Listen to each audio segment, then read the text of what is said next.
ഇന്ന് അനിഴം. ഓണം ദേ പടിക്കലെത്തിയൊരു ഫീലുണ്ട്. എല്ലാവിധ ഓണത്തിരക്കുകളും ആയി കഴിഞ്ഞിട്ടുണ്ടാവുമല്ലേ എല്ലാവരുടെയും വീട്ടില്. ഇന്ന് കാശിത്തുമ്പ് പറിച്ചതിന് ശേഷം പറമ്പിലേക്ക് ഇറങ്ങിയപ്പോൾ ദേ ഇതുപോലൊരു കുഞ്ഞൻ കോളാമ്പിയെ കണ്ടു. ഇന്നലത്തെ പൂക്കളില് കുറച്ച് ബാക്കിയുണ്ടായിരുന്നത് കൊണ്ട് ഇന്നത്തേക്ക് വേറെ പൂവൊന്നും വാങ്ങിയില്ല. ഇന്ന് ഞായറാഴ്ച ആയതുകൊണ്ട് പൂ പറിക്കാൻ ഇറങ്ങിയപ്പോൾ പള്ളിയിൽ പോയ ചേട്ടത്തിമാര് കുറച്ചുപേര് പറഞ്ഞു, ആ പറമ്പിലൊക്കെ ചെന്ന് പൂ പറിക്ക്, ഇന്ന് ഞായറാഴ്ചയല്ലേ, അതുകൊണ്ടല്ലേ സമയം കിട്ടിയതെന്ന്.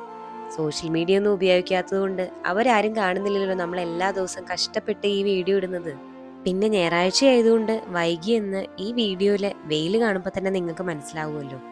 എങ്ങനെയൊക്കെയാണെങ്കിലും ഇന്നും വലിയ പൂക്കളം തന്നെ ഇടണം. ആദ്യം കുറെ വട്ടം കൊടുത്തില്ലെങ്കിൽ പിന്നെ എന്ത് പൂക്കളോ അല്ലേ. ഉള്ള പൂക്കളെ തന്നെ ഇങ്ങനെ കൂട്ടി യോജിപ്പിച്ചൊക്കെ നമ്മൾ വെച്ചു. ഇന്നലത്തെ വീഡിയോ കണ്ട കുറേ പേര് ചോദിച്ചു കേട്ടോ, എങ്ങനെയാ ഈ പൂക്കളത്തിൽ ഡിസൈനൊക്കെ വരയ്ക്കണേന്ന്. ഞാൻ ദേ അപ്പുറത്ത് കിടന്ന ഒരു ഇഷ്ടിക കഷ്ണം കൊണ്ടാണ് വരച്ചത്. ചാണകത്തിന്റെ അഭാവം നിങ്ങൾക്ക് ഇത് കണ്ടാൽ മനസ്സിലാവുമല്ലോ. പിന്നെ ഏറെക്കുറെ വരച്ചു വെച്ചേക്കുന്ന ഡിസൈനിൽ പൂക്കളൊക്കെ ഇട്ട് അഡ്ജസ്റ്റ് ചെയ്യും. ബാക്കിയുള്ള കുറവുകളൊക്കെ നമ്മൾ പൂവിട്ട് വരുമ്പോൾ തന്നെ നമുക്കത് ശരിയാവുന്നേ. ഇന്ന് പറിച്ചതും ഇന്നലെ വാങ്ങിയതുമായ എല്ലാ പൂക്കളും ഇന്ന് ഇട്ട് തീർക്കണമെന്ന് നിർബന്ധമായിരുന്നു. അങ്ങനെ പറിച്ച എല്ലാ പൂക്കളും നമ്മൾ ഈ കളത്തിൽ ഉപയോഗിച്ച് ഇതുപോലെ ഒരു വലിയ പൂക്കളം തന്നെ നിർമ്മിച്ചു.